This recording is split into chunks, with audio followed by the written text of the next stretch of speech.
اللہ میں نے اس نظام کے ساتھ ریکنسائل نہیں کیا۔ اللہ میں نے اپنی توانائیوں اور اپنی محنتوں سے نہ اپنے لیے کوئی جاگیر بنائی نہ اپنے لیے جائیداد بنائی۔ اللہ میں کوئی دولت چھوڑ کر نہیں مرا۔ اللہ میں نے اپنے بچوں کو بھی اسی کام کے لیے لگا دیا۔ میں نے ان کی دنیا سے بڑھ کر ان کی عاقبت کی فکر کی ہے۔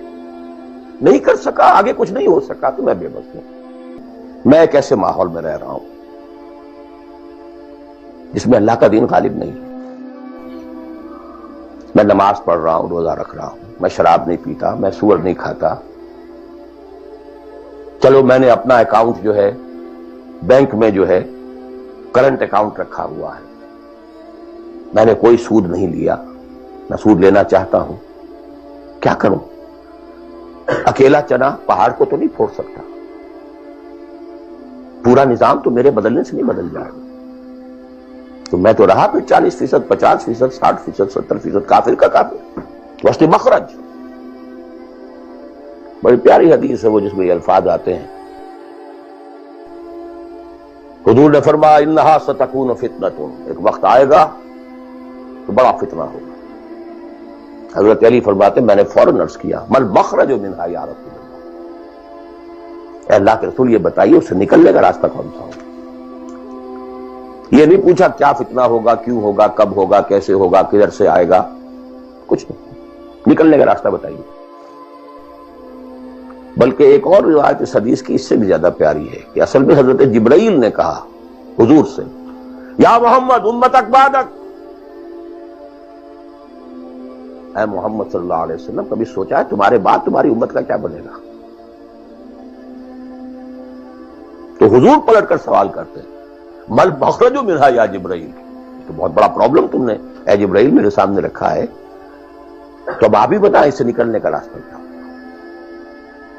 قال کتاب اللہ، وہ پوری حدیث پھر وہی ہے، کتاب اللہ فیہ خبر ما قبلکم ونبأ ما بعدکم وحکم ما بینکم وہو ذکر الحکیم وہو الصراط المستقیم وہو حبل اللہ المتین۔ اس کا مخرج کیا ہے؟ یہ ہے اصل میں میرے اگر تو یہ بات سمجھ میں آ گئی، اس کے لیے تصور سمجھ لیجئے ہمارے دین میں کفارے کا ایک تصور ہے۔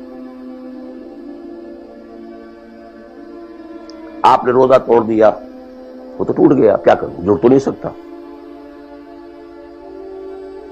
کب اشکوں سے جڑ سکتا ہے؟ جو ٹوٹ گیا سو ٹوٹ گیا۔ موتی ہو کہ شیشہ جام کے بل، جو ٹوٹ گیا سو ٹوٹ گیا۔ تم ناحق ٹکڑے چن چن کر دامن میں چھپائے بیٹھے ہو، شیشوں کا مسیحا کوئی نہیں، کیا آس لگائے بیٹھے، وہ تو ٹوٹ گیا، لیکن اس کا کفارہ دے دیا۔ کفارہ ہے، قسم کھائی تھی یہ نہیں ہے کہ اب توڑ نہیں سکتے، غلط کھا بیٹھے توڑو، کفارہ۔ آج میں اس لفظ کفارہ کے حوالے سے آپ کے سامنے وہ بات رکھ رہا ہوں۔ اب مجھے اللہ نے پیدا کر دیا اس دور میں، کسی کو ہندوستان میں پیدا کیا، کسی کو انگلستان میں کیا ہے، کسی کو امریکہ میں کیا ہے، کسی کو پاکستان میں کیا ہے، کچھ کو پاکستان پہنچا دیا ہے چاہے زبردستی چاہے اپنی مرضی سے، کسی کو یہاں پہنچا دیا ہے چاہے کسی بھی نیت اور کسی بھی ارادے سے، لیکن اب ہے کہیں ہے، کیا کریں؟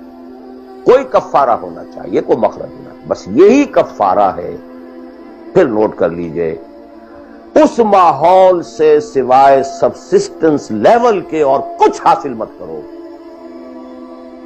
اور اس سبسسٹنس لیول پر بھی جو کچھ تم نے کھایا پیا ہے اور سانس لیا ہے، جو انرجی کریٹ ہوئی ہے، اس کا میکسیمم اس جہاد میں صرف کر دو کہ اس نظام کو بدلو۔ تمہاری یہ جد و جہد، تمہاری یہ کوشش کفارہ بن جائے گی اس کا۔ معذرۃ الی ربکم، معذرت پیش کر سکو گے اللہ کی۔ اے اللہ میں نے اس نظام کے ساتھ ریکنسائل نہیں کیا۔ اے اللہ میں نے اپنی توانائیوں اور اپنی محنتوں سے نہ اپنے لیے کوئی جاگیر بنائی نہ اپنے لیے جائیداد بنائی۔ اے اللہ میں کوئی دولت چھوڑ کر نہیں مرا۔ اے اللہ میں نے اپنے بچوں کو بھی اسی کام کے لیے لگا دیا۔ میں نے ان کی دنیا سے بڑھ کر ان کی عاقبت کی فکر کی ہے۔ نہیں کر سکا، آگے کچھ نہیں ہو سکا تو میں بے بس ہوں۔ حضرت نوح بھی تو بے بس تھے، کیا کر گئے؟ لیکن اگر کسی بھی درجے میں ریکنسیلیشن ہے، کمپیٹیبلٹی ہے، اس کو آپ نے ایکسپٹ کر لیا ہے، اس میں پھلنے پھولنے اور پھیلنے کا بندوبست کر رہے ہیں، you are doomed. Everything will be multiplied by a big zero and will become a zero. یہ ہے جو میں سمجھا.